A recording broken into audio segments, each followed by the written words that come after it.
Few fighters in the UFC have captured the heart of the fans like Robert "The Reaper" Whittaker. Affectionately given the nickname Bobby Knuckles by his supporters, Whittaker has gone from just another guy on the roster in his welterweight days to one of the most beloved champions in recent history. And with another shot at UFC gold at UFC 271, his book still has room for several more chapters. This is the story of Robert Whittaker.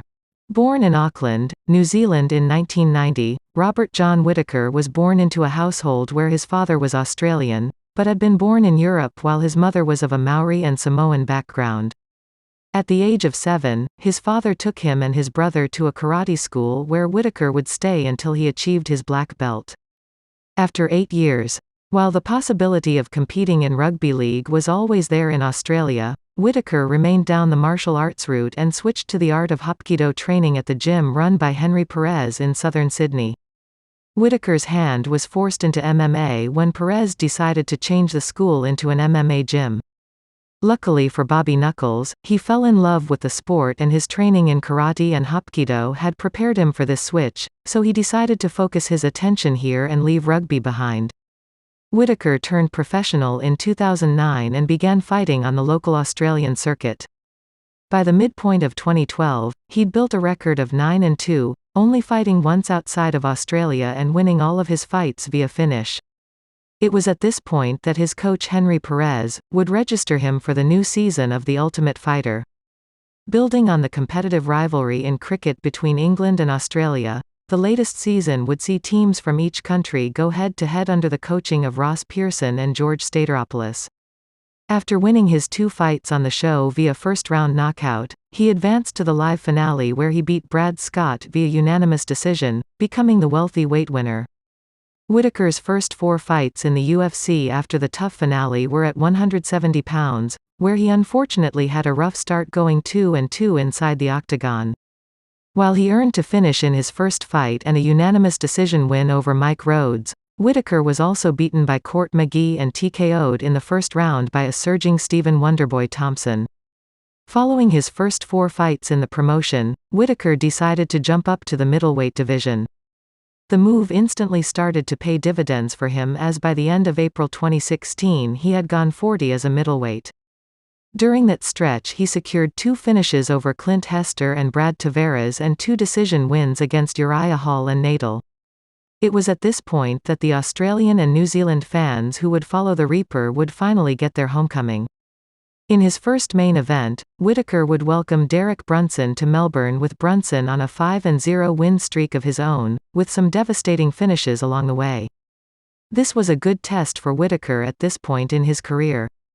In one of the best one-round fights in UFC history, he stopped Brunson via TKO in the final minute, a finish that was met by thousands of screaming fans.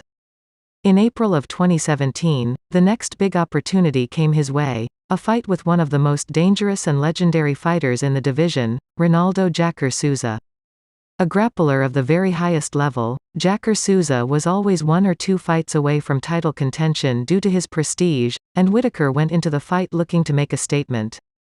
Unable to take Whittaker down, the Reaper landed a sniper-like head kick to put Jacques Ray away in the second round, pulling off the biggest win of his career. With middleweight champion Michael Bisping recovering from an injury, an interim title fight was put together between 2 of the top contenders in the division. After a devastating flying knee knockout of Chris Weidman, Joel Romero was hands down the scariest fighter at 185 pounds, and it would be his ferocious power and wrestling pedigree versus the heart and speed of Bobby Knuckles. The Reaper met the Soldier of God in July in 2017 at UFC 213, and once again rose to the occasion, producing his most well-rounded and technical performance to date. Able to stuff Romero's takedowns and outstrike the Cuban at range, Whittaker's speed and footwork proved to be the difference-maker in the fight. Despite being crowned the interim champion in July, Bisping instead defended his title against George St. Pierre at UFC 217, a fight which GSP won via rear naked choke. However, after winning the gold, St. Pierre decided to vacate the belt shortly after, which resulted in Whittaker being promoted to undisputed champion. Unfortunately, injuries and private issues would become a recurring theme at this stage in Whittaker's career, and it significantly slowed down his title reign. His first defense was set for UFC 221, but a serious injury caused by staph infection forced Whittaker to pull out. In response, an interim title fight was booked between Yoel Romero and Luke Rockhold, which Romero ultimately won via knockout. However, since Romero had missed weight prior to the fight, he was ineligible to win the interim belt, but his performance still earned him another shot at Whittaker in June of 2018. Once again, Romero missed weight and was declared ineligible to win the title. Though the fight still went ahead as planned after his injuries had slowed his momentum, Robert Whittaker had the biggest test of his fighting career to date at UFC 225. Despite Romero landing devastating shots throughout the contest, Whittaker's heart and toughness allowed him to persevere, picking up a razor-close split decision win that is still debated to this day. Following 2 victories over Romero, Whittaker was set for a new challenge in the form of Kelvin Gastelum. After a stint as coaches on The Ultimate Fighter, they were set to clash at UFC 234, but the champ was forced to pull out once again due to a hernia just hours before the event. Because of this, the co-main event between Anderson Silva and Israel Adesanya was promoted to the main event on a night where Whittaker should have finally received his homecoming as champion in Melbourne. It was Israel Adesanya who made waves as the next big thing in the middleweight division. After beating Anderson Silva in February of 2019, Adesanya defeated Kelvin Gastelum in a Fight of the Year candidate at UFC 236 to claim the interim title. Once Whittaker had fully recovered, the UFC returned to Melbourne to put on a super fight for the region, creating a title unification bout between Robert Whittaker and Israel Adesanya for UFC 243. Unfortunately, this wasn't the welcome home that Whittaker deserved as a champion, as he produced a performance that fans couldn't have expected from him at this stage in his career.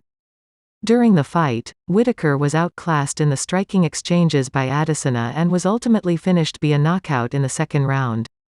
The build-up to the fight had left fans split between the two men, and after Adesanya seemed uninterested in a rematch with Whittaker, it was time for the Reaper to begin his climb back to the top. As always, if you guys enjoyed the video, please be sure to let me know by leaving a like and subscribing to our channel. Apart from that, thanks so much for watching and we'll see you on the next one.